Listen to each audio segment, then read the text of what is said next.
ನಿಮ್ಮೆಲ್ಲ ಫ್ಯಾಕ್ಟ್ರಿ ಇಟ್ಟೊಂದು ಶ್ರೀಮಂತರಾಗಿದ್ರ 1 ರಿಂದ 2, 3 ಫ್ಯಾಕ್ಟ್ರಿ ನೀವು ಕಟ್ಟಿದ್ರ ರೈತರ ಕಾರಣದಾರ. ರೈತರಿಗೇನು ಫಲ ಕೊಟ್ರಿ ನೀವು 2, 3 ಫ್ಯಾಕ್ಟ್ರಿ ಮಾಡ್ರಿ, ರೈತರಿಗೇನು ಕೊಟ್ರಿ ಅದ್ರ ಲಾಭ? ಮತ್ತಷ್ಟು ಅವ್ರನ್ನ ಕತ್ತರಿಸುವಂತ ಕೆಲಸ ದಯಮಾಡಿ ಮಾಡಬೇಡ್ರಿ ಅಂತ ಒತ್ತಾಯ ಮಾಡ್ತಾರೆ. ಈಗಾಗಲೇ ಎಥನಾಲ್ ಬಗ್ಗೆ ಮಾತಾಡ್ರಿ, ರಿಕವರಿ ಕಡಿಮೆ ತೋರಿಸೋ ಬಗ್ಗೆ ಮೊದಲು ಹೇಳಿದ್ರು ಒಬ್ಬ ರೈತರಿಗೆ 13, 14 ರಿಕವರಿ ಇತ್ತು ಮೊದಲು. ಈಗ ಕಡಿಮೆ ಆಯ್ತು ಅಂದ್ರೆ ಎಥನಾಲ್ ಹಾಲು ಬಿಡ್ತಾರ ಅವ್ರು ಪೈಪ್ ಹಚ್ಚಿ 4 ಇಂಚು ಪೈಪ್ ಹಚ್ಚಿ.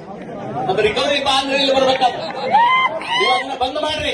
ಸರ್ಕಾರ ಅಲ್ಲಿ ಒಬ್ಬರು ಇನ್ಸ್ಪೆಕ್ಟರ್ ಸರ್ಕಾರ ವತಿಯಿಂದ ಕೂಡಿಸ್ರಿ, ಅದನ್ನ ನಿಗಾ ವಹಿಸ್ರಿ.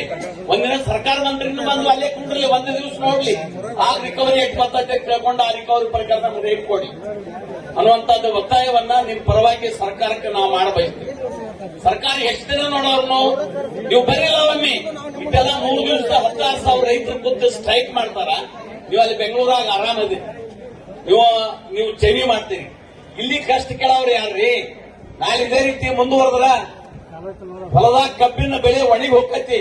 ಸಾಲ ಸೂಲ ಮಾಡಿ ಸಾಲದಕ್ಕಾಗಿ ಹೊರಗ 2 ರಂಗ 3 ರಂಗ ಬಡ್ಡಿ ಅಂತ ತೆಗೆದು ಕಬ್ಬು ಬೆಳೆಸ್ತಾರ ರೈತರು. ಅವ್ರ ಕಷ್ಟವನ್ನ ನೀವು ಅರ್ಥ ಮಾಡ್ಕೊಳ್ಬೇಕು. ನೀವೆಲ್ಲರೂ ಹೇಳ್ತೀರಿ ರೈತರ ಮಕ್ಕಳ, ಅದರ ರೈತರ ಕಷ್ಟಗಳನ್ನ ಅರ್ಥ ಮಾಡ್ಕೊಳ್ರಿ. ನಮಗೂ ತಿಳುವಳಿಕೆ ಅಲ್ಲ.